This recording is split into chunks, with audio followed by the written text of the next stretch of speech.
Good afternoon, everyone. Anthony Lamacchia here, broker owner of Lamacchia Realty. Do you notice I'm in a familiar surrounding?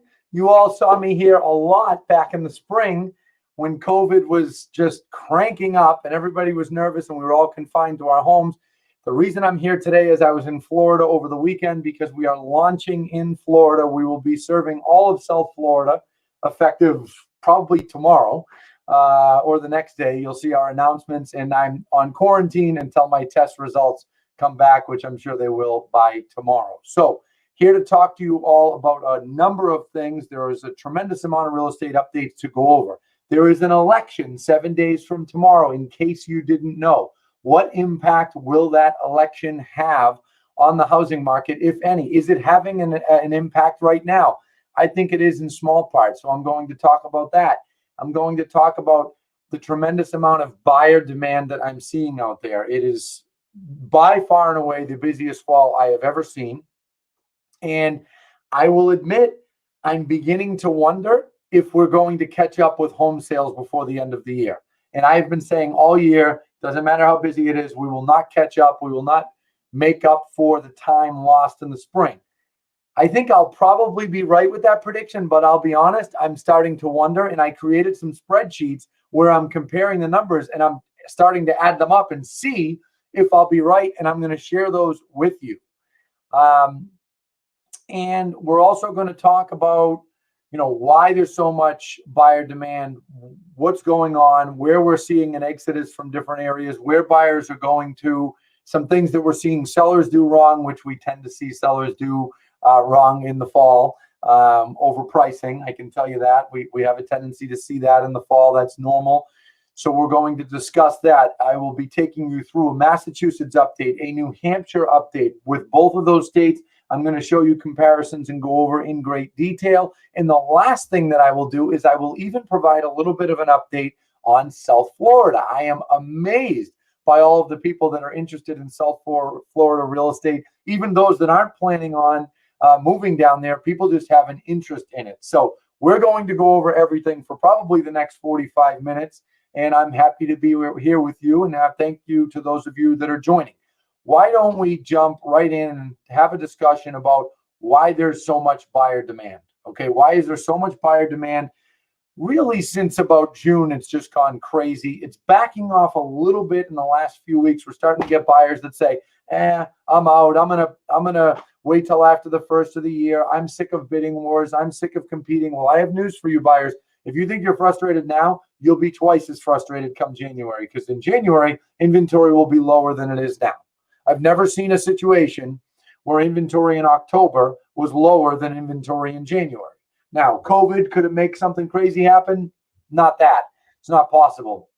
Lots of homes come off the market starting now or in a week or two, and then we go down to the lowest point every year of homes for sale, which is normally the first week in January. This year in 2020, we did go down again when COVID hit, but I don't think that we're going to get another pandemic that comes out of nowhere in the middle of March or April or anything like that. Are we maybe experiencing some signs of a second wave right now? It looks like that could be happening in a smaller manner, but it's not going to be like it was when it was this thing that we didn't know about. It was like this monster that came out of nowhere. Now, obviously, hospitals know how to deal with it. People are healing much faster. The death rate is much lower. And the testing there's dramatically more testing. Accessibility to testing is substantially more. I got a test like it was nothing. Had to wait a little while this morning, but I got tested without any trouble at all. So the point I'm getting at is I don't think there'll be some massive second wave, but this incredible amount of buyer demand that we've been seeing, what are the reasons for that? Number one, extremely low interest rates have had an impact.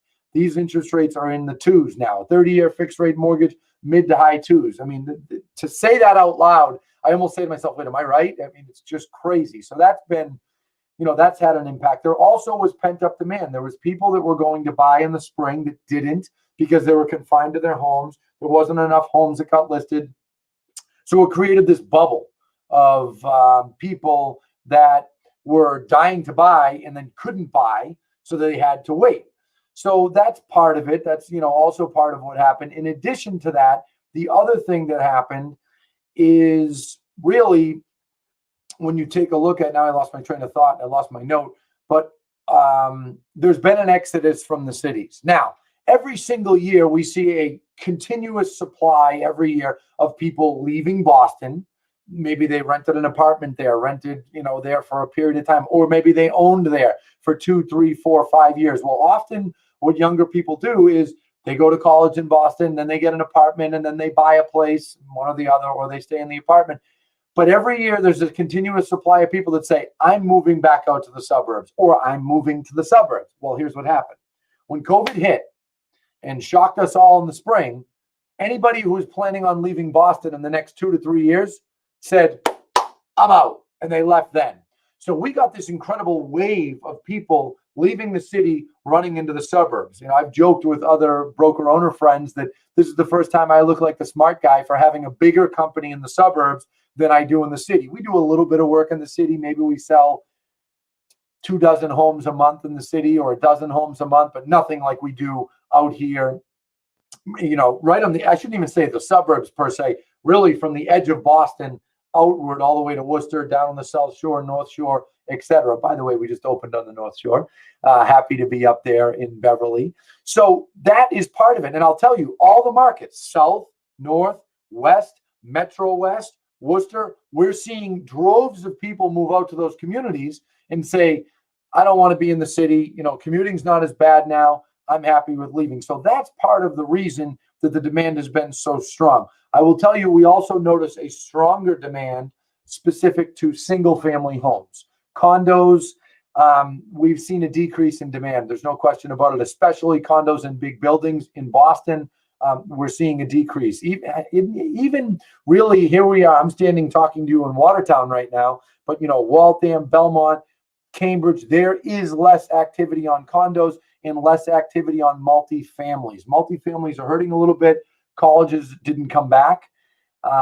People are doing college remotely, and that's causing a lot of the student housing to have vacancies. It's not helping values. So we could see, as I said in the spring, I told you guys there was a couple things I was worried about with the real estate market. I said I was worried about multifamilies. I said I was worried about commercial, but I told you all there would not be a housing crash in prices, and that's not happening. Maybe there could be an adjustment in multis. Condos, I don't think so. I don't think it'll be sustainable enough. But single families have done nothing but go up in price, and that's because everybody is running to them. Right now, we're also dealing with an election coming up in a week. In the last 2 to 3 weeks, our realtors are starting to hear, well, I want to see what happens in the election. I want to see what happens in the election. My friends, here's what's going to happen. Someone's going to win. Half the crowd's going to be mad. The other half of the crowd's going to be happy. And then in the end, life's going to go on. Sun's going to come up. It's going to rain. People are going to go to work. That's it. I mean, that's what happens. Every time there's an election, I hear, this is the most important election of our lifetime. I hear the world's going to end if this side wins or not that side. And then guess what? We all get up, we go on with our lives, and we're fine. So I'm not concerned either way. No matter who wins, Trump wins, Biden wins, our real estate market is not going to go to hell either way. And it's not going to be exacerbated either way because of one or the other. I know there's some talk, well, this person's tax policy isn't as favorable to investments. Okay, yeah, maybe you're right on the investment side. But the point I'm getting at is, mark my words, a week from tomorrow, or maybe 8 days or 9 days, there'll be a winner announced. There'll be some people whining for a few days. There'll be some people happy for a few days. And then guess what? Well, life goes on. I've been through 4 of these since I've been in the business, and life goes on every time. So keep that stuff in mind. Sellers need to be more careful right now because it is slowing down a little bit, normal for the time of year. Don't overprice. The homes that are priced well, where the sellers aren't reaching, are still selling quickly. We're still seeing multiple offers, but don't get crazy. The people that are reaching, buyers are like, I'm out. I will tell you what we do with our properties. I mean, we have an offer now program. If a seller wants to sell their home without listing it, we'll buy it for cash and generally close when they want to, right? When we relist our properties and when we do our analysis and they tell me and Mike McGrory, the gentleman who runs that part of the company for us, what they think it's worth. Oh, we think it's worth $700. You know what we say? Great, listed at $699. We think it's worth between 550 and 600. Great, list it for 549. Because when you price on the low side of what you think it's worth, you bring more people in, and oftentimes they will compete. So the buyers that are hearing this are thinking, Anthony, don't tell sellers this. But listen, it's the truth. The more people you drive in, the more you will drive your price up. When you go higher with your price, you will not draw in more people, and it won't get you more money, contrary to popular belief. Most sellers have it in reverse. I'll talk more about this later, but I wanted to mention it. The last thing that I want to mention before I go into the data is with respect to appraisals. There's an enormous refinance boom going on, and it's been going on pretty much since COVID started, with the exclusion of a couple of weeks there where rates went up when things were volatile. But there's a lot of refinancing going on. Appraisers are extremely busy. So we're seeing delays. We're seeing appraisals take 3, 4, 5 weeks sometimes. Okay, realtor friends that are listening, make sure you warn the clients. Buyers, beware. Push your mortgage broker. Hey, did you order my appraisal yet? Is my appraisal ordered? If you're a seller that's listening, ask your realtor. If you need to ask one of our realtors, go ahead. When's the appraisal being ordered? Because we are starting to see, especially in the last month, that slow down transactions. And that's something to be aware of. It's understandable. I mean, really, imagine being an appraiser over the last 4 or 5 years, and let's say you do 10 appraisals a week, and now all of a sudden you're supposed to do 40. I mean, that's not easy, but that's something to be aware of, where we are seeing a bit of delays because of that. And we had put a blog out at the beginning of COVID talking about the logjam that would be created because of COVID-19. And one of the big things that we did talk about then was about appraisals. So let me jump into the data. I want to show you guys, we gather this data every week. Our marketing team works extremely hard on it. And let's see here. I'm just going to zoom a little bit more. And you'll see when we look at homes listed right here, I'm going to go, well, the orange line is 2020. And as you can see, each week more homes are being listed than last year at this time. Again, that's that snowball effect. That's that several months of less homes listed. Look here, right? A lot of that is coming back now. I suspect when we get to the other side of the first of the year, there'll be more sellers interested in listing, but I'm not going to lie to anybody.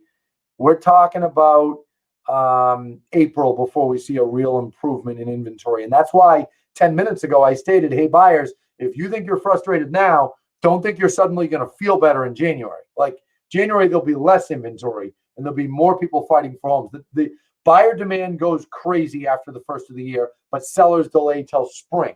So just have that in mind. But if you look at this data, 2,100 homes listed last week, 2,300 the week before. I'm going to try to zoom for you all a little bit more. Hopefully that helps. 2,300 the week before, 25 the week before. So it is slowing a little bit, but you can see the orange line here.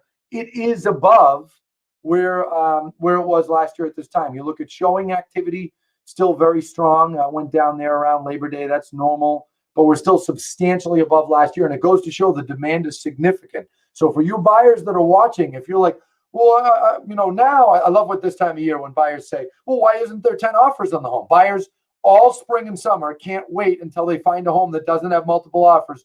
As soon as they find it, they go, yeah, but hold on, is something wrong with the home? No, nothing's wrong with the home. It's the time of year. And we have a blog that we've put out.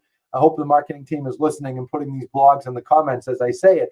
But we have a blog that we put out that shows if you wait till spring, you usually pay more. I will tell you, if you wait till spring, you will often pay more because things, as buyer demand starts to decrease as the season goes on, that's where when you get into spring, or January, February, March, when buyer demand is significant because buyers come out before sellers, you can run into having to pay more. Now, when I jump in here to look at this, and this is so telling. This is every Saturday, okay? I'm going to go to full screen on this. This is every single Saturday back to the beginning of the year. Look at this, 11,900 homes for sale compared to, let's see, the green line, 2019, 18,500. Our inventory's 40% lower than it was a year ago. Look at the large difference between last year and this year. So for sellers, good news. For buyers, that's frustrating. This is the amount of pending homes per week. Now look at this. This is why I'm starting to wonder if we may actually make up for the lost time. I think that we will for homes listed. Well, maybe I shouldn't say that. I think we'll come close for homes listed. For pendings, we may come close. By the time they actually sell, I'm not sure yet. I'm going to show you some data after, but look at this. 2,300 homes went pending last week, 22 the week before, 24 the week before, 2,300. This is per week. And if you look, just about in every single week, except after Labor Day, more homes have been pending. And well, there's July 4th there, all the way back to the beginning of June. So you look at that and say, well, okay, if you add this up, this is about 500 homes a week additional compared to last year, 500, 300. That does help make up for this tremendous valley that we experienced at the height of COVID.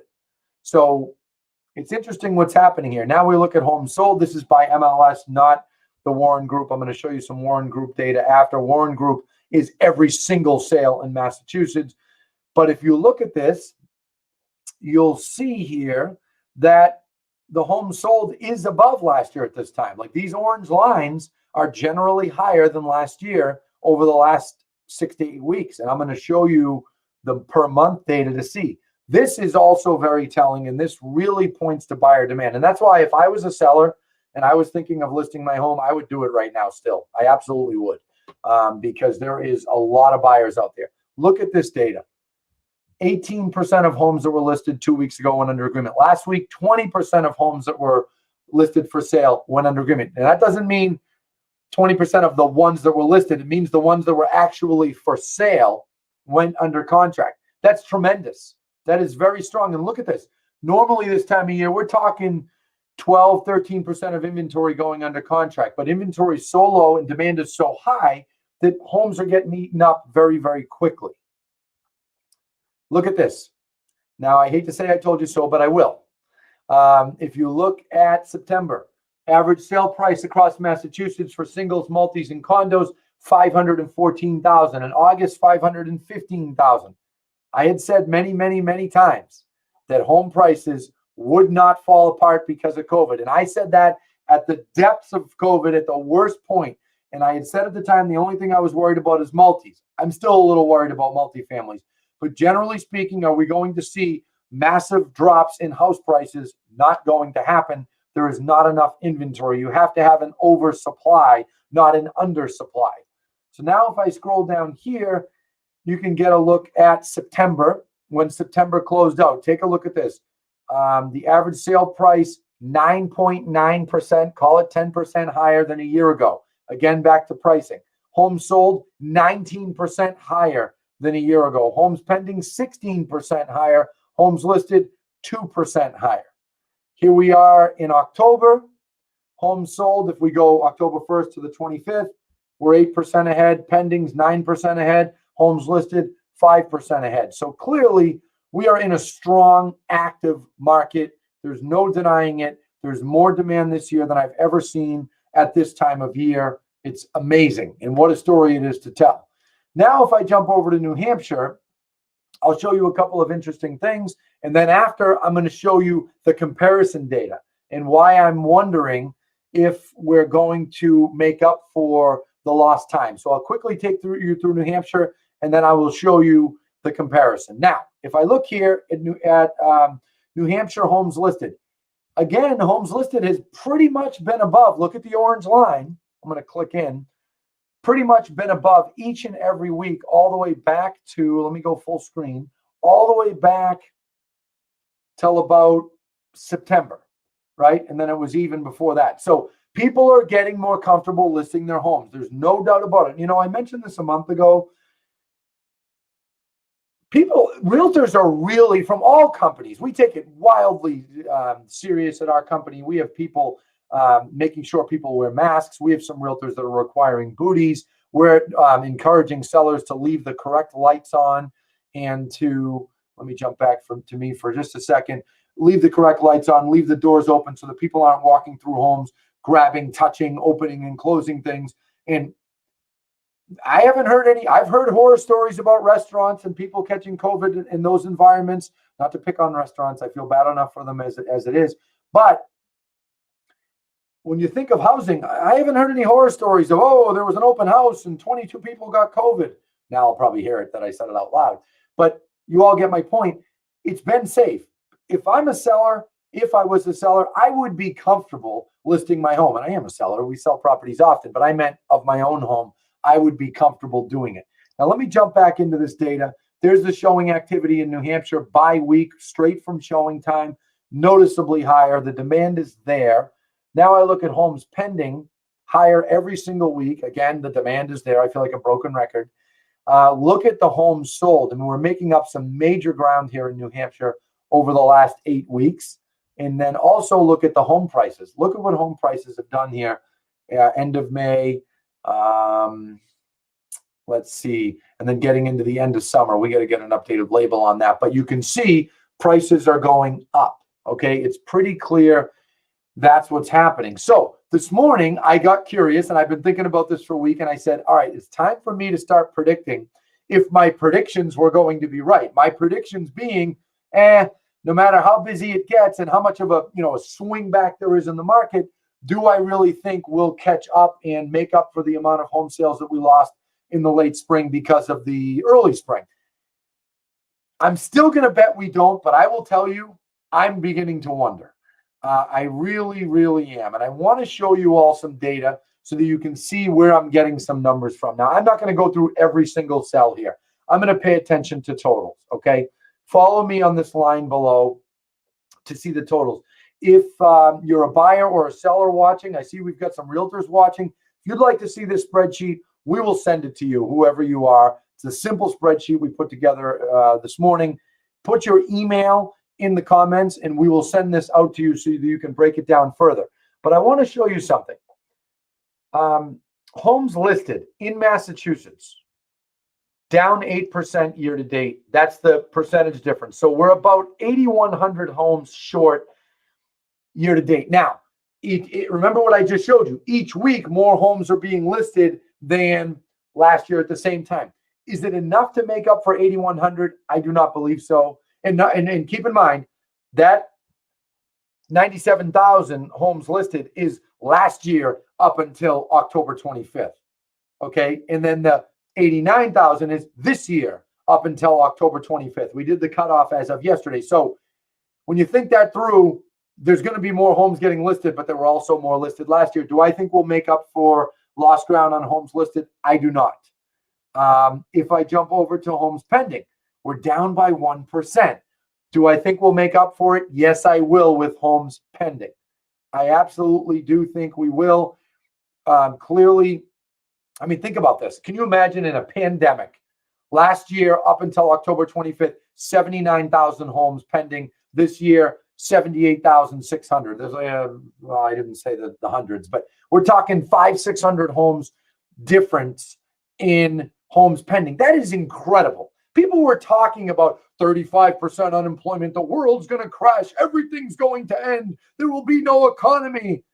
And we put out a blog right in the midst of it that said, this is not 2008, and here's why, right? And we ought to put that blog in the comments here so that people can see it, the version that we have on the Lamacchia Realty page, because it breaks down why I was so certain that this would not be a 2008 scenario with a significant amount of loss in home prices. I just knew it wasn't going to happen. So if you look at this, homes pending and homes listed, I think we'll surpass last year with pending. I don't think we'll catch up with listed. What do I think with homes sold? I'll go to New Hampshire in a second. Here's my home sold data in Massachusetts, okay? Last year, as of last night at 11:59 p.m., we had sold 68,000 homes in Massachusetts, 68,787. This is the whole state, not just per MLS pin. So for the realtors that are watching, I see we have realtors watching that are probably, oh, I'm going to win on MLS. It's not that many, it's more. We're talking about straight from the Warren Group. So 68,000. As of right now, we're at 64,000, 4,400 difference for about a 6% difference, 6.5% difference. What do I think? I have to tell you, I am damn impressed that we're coming so close. I really am. I did not think this would happen. I thought we would probably end the year 6 or 8 or 10% less than last year with homes sold. Based on the way the market is consistently busier each week, I think I will stick with my prediction that we will end up short of 2019 with homes sold. I do think we will, but I will tell you, not by a ton. We're talking 1, 2, 3% here, probably difference. Now, if I jump back to homes listed and pending for New Hampshire is a little different. We have singles and condos grouped together. Homes listed down 14%, homes pending up 6%. Okay, so we're getting there. We're getting there. And then if I jump back, because now I feel guilty that I don't have the New Hampshire data for the homes sold, we'll get that out. We'll get that added to the spreadsheet. So again, for those of you, I know we have New Hampshire realtors watching.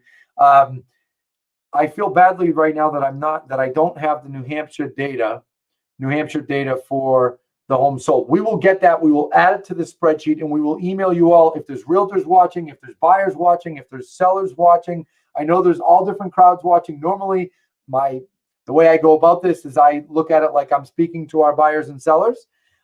We will send this to you. We'll send out a BCC email from me to everybody who wants this spreadsheet, and our realtors will have this data by the end of the day. They'll have this information for you, buyers and sellers that are out there. So you could either ask your Lamakia realtor if you'd like. If you're an outsider from the company, go ahead and let me know by putting your email address on there.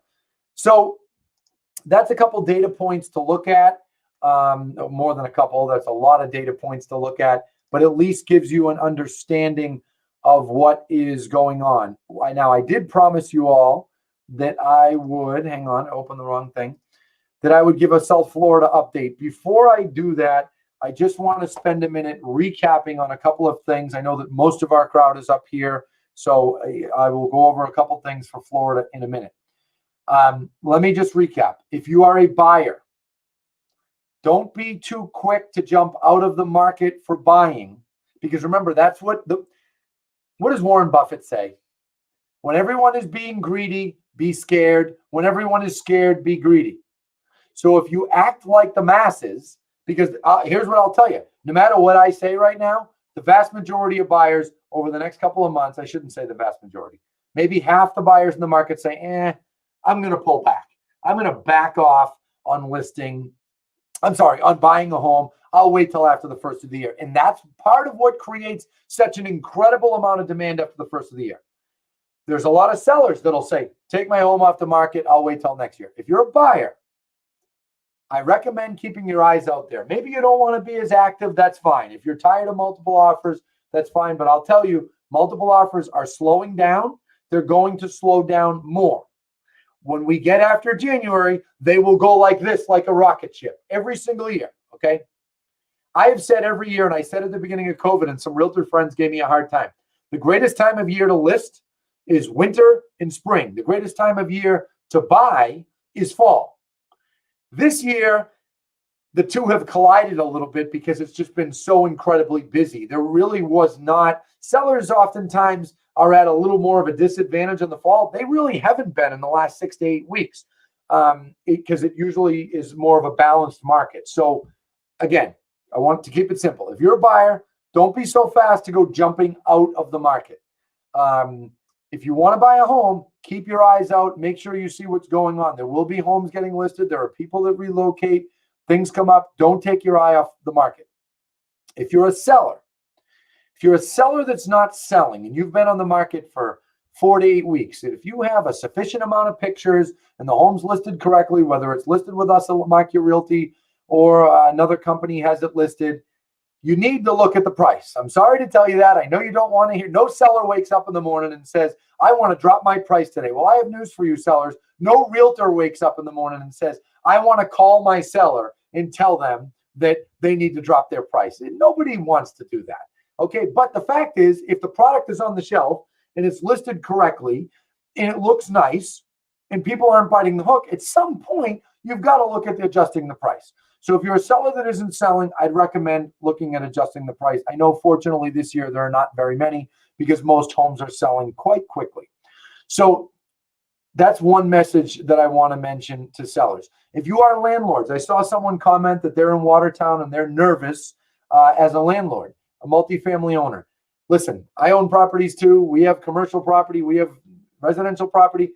It's not a fun time, and we manage a tremendous amount of property. Our Lamaki Property Management Company, we are dealing with a lot of this, and some of it's a little painful. You need to be in touch with your tenants. Be nice to your tenants. Work with them. If they need a little bit of leeway on the rent, try to work with them. Okay. We manage about 100 units, and I think we have 2 delinquencies right now, truly delinquent. I don't mean 5-7 days. I mean more. Why is it so low? Because we're in touch with people. We take care of things. You have to be that way. Also, don't be so tough about your rent. We do have some properties for rent right now, even in our company, that some landlords are, nope, I won't go down. Okay, well, if 20 people look at it and then they won't rent it, at some point you have to look at that price, just like with sellers. The same goes for if no one's coming to look at it. I mean, at some point you have to change the bait on your hook to get people to come in, to get the fish to bite the hook. So pricing does matter. So have a look at that and be careful. You definitely want to be cautious with your actions there. You don't want to get too cocky. I want to reiterate that the election next week, 8-9 days from now, there'll be some really happy people. There'll be some disappointed people. Guys, life will go on. Okay. Again, I've been through 4 elections in my career, and every single time it's the biggest election ever. And then one side, everything's going to end. The sun won't come up anymore. There'll be no clouds. And it's just crazy. Mark my words, we will live through it and life will move on. No matter what happens, 2008, this spring during COVID, there are always people buying. There are always people selling. The only thing that happens is it slows down sometimes. There was not a single week, even at the height of COVID. Let me show you something, and then I'm going to go on to my Florida update. Now I'm all excited here to make this point. There was not a single week during COVID, at the worst of it, that less than 1,000 homes were listed for sale. Look at this. The minimum was 1,046 in Massachusetts. So at the worst of COVID, when Governor Baker was on the news, everybody's going to shut down. No one can go outside. No one's allowed to even go out in their front walkway. 1,000 homes still got listed per week. Okay, 1,300, 1,200. Let me go down to pending to make the point even stronger. There wasn't a single week that less than 1,000 homes didn't sell during a pandemic. My point is, no matter what happens next week in the election, life is going to go on. People are still going to buy. People are still going to sell. And you shouldn't let that dictate your behavior. I've even had some people email me and say, hey, do you think I should sell right away because of the election? I'm like, well, what's going to happen? Everybody's going to complain. It's going to be over, right? So have that in mind. Now, the other thing that I want to do is, and I can take some questions. So if some of you would like to start posting questions, I could take those in a couple of minutes. I'm going to run through maybe a 3-minute South Florida market update. I know we have a lot of people up here that are just plain interested in what's going on in South Florida. I'll tell you this, South Florida is like what we're seeing up in ski country, like what we're seeing up in the Lakes region in New Hampshire. We do a lot of business up there. We have some great realtors up there. And we saw right away this spring, people moving to buy up there. Second homes are going crazy right now. And we're seeing the same thing in South Florida. So let me show you a little Broward County market snapshot of what's going on down there. And I look at the month of September. Now, I was there over the weekend, as I told you all. It's no secret. Got a COVID test this morning. Everybody's like, oh, they're going to scratch your brain. Wasn't a big deal. It was, not fun for a second, but it was fine.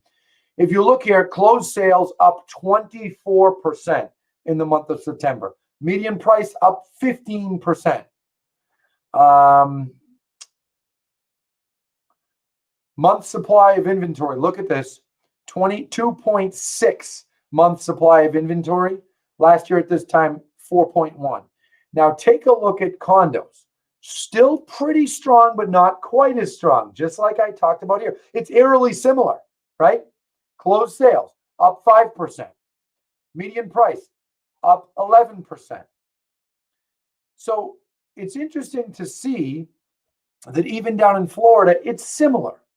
They don't have as many multifamilies like we do here. We're kind of in a unique place in the country, the way that our multifamily housing stock is set up. But if you look at this report, you can see that properties are selling. When I got a COVID test this morning, the person said to me, "Oh, you're in Florida?" I'm like, "Yeah." I was outside the entire time. So all these people that are so-called catching COVID in Florida, I don't know where, because everybody's outside down there. I had 3 meals a day every day outside. So you can see home sales up 24% for singles, condos up 5.2%. What does that remind you of? Let me jump back over here, right? And look at, what did I want to show you? I wanted to show you September. Let me scroll down one more time, then I'll take a few questions.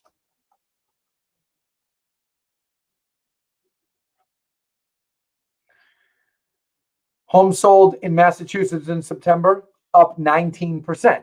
Do you see my point? Very, very similar in how it worked. So I hope that helps everyone. I hope everyone has a better understanding. What do I think will happen for the rest of the year? I can talk about that for a minute while some questions come in if they do. October will be a huge month. There will be a tremendous amount of home sales in October. It will be up something like 15, 20%, just like September was. There's no doubt about that. November, home sales will be strong. I do notice it's a little slower in the last week or two, which is normal for this time of year, but that will definitely still be strong. There's no doubt that home sales will be higher than last year, October, November, December, the entire fourth quarter. There's no doubt in my mind, unless COVID was to go wild and everybody's in their house again. But I don't see that happening, even though there's talk of more cases. I think the average person realizes, well, yeah, they're testing 10 times more as well. So I think that we'll still see it be stronger. Home sale prices, they're going to stay strong. As I said, a little bit concerned about multifamilies, or a bit more concerned about multifamilies. In a little bit, I have my eye on condos, but I think condos are going to pull through this just fine. So I think I covered my entire agenda, even talked to you about South Florida. For those of you that are looking to buy in South Florida, please tell us. We are now serving down there, and you'll see a lot of marketing with that in the weeks to come. And then we're really going to pump up our marketing for the Lakes region and for the mountain region in New Hampshire in the weeks after that as we get into ski season. So for you buyers that are watching, you sellers that are watching, thank you so much. I know the majority of the people watching are our clients or potentially going to be our clients. We appreciate your business very much. And I will be back to you probably right around Thanksgiving, probably the week after or the week before, doing another update, doing a November update on what's going on with the market. I hope you enjoyed that. If you'd like to see the reports that I went over, we're going to send one email out with a couple of these Excel documents. I promised you that we would get the New Hampshire sold stats on there, and we're going to send these links out to these Mass Real Estate updates pages. Good question, Carol Perna. Thank you. Do I think there will be more foreclosures coming next spring or summer? Carol's a great realtor in our company out of our Woburn office, and I'm glad she said that because our realtors have been getting that question from buyers. Here's what I honestly think. No, you will not see it really next spring and summer because there's been a lot of delays with moratoriums. By the time you get to next year at this time, I do think there will be an uptick in the multifamily space. I do believe there will be. It won't be like 2008, but there will be an uptick in foreclosures, particularly with the multifamilies around the city in Boston, maybe right around the city college areas in Worcester. Worcester also has a lot of colleges. Condos, maybe a slight uptick. Single families, there won't be any. Literally any. I mean, stuff is selling like mad. So thank you for asking that question, Carol. I know there's been some paranoia. It's interesting how people still have post-traumatic stress from 2008. 2008 just scared the life out of everybody. And I saw Lindsay posted that, or someone on the marketing team posted that link to our 2008, why this is not 2008 blog that we had put out in April when everybody was talking like the market was going to crash. And I said, no way. So we'll include that for you as well. I hope you've all enjoyed the update. For those of you doing business with us, whether it's Massachusetts, New Hampshire, Rhode Island, Connecticut, or now Florida, I thank you for tuning in. I thank you for your business, and I'll see you soon. I'll see you in a month.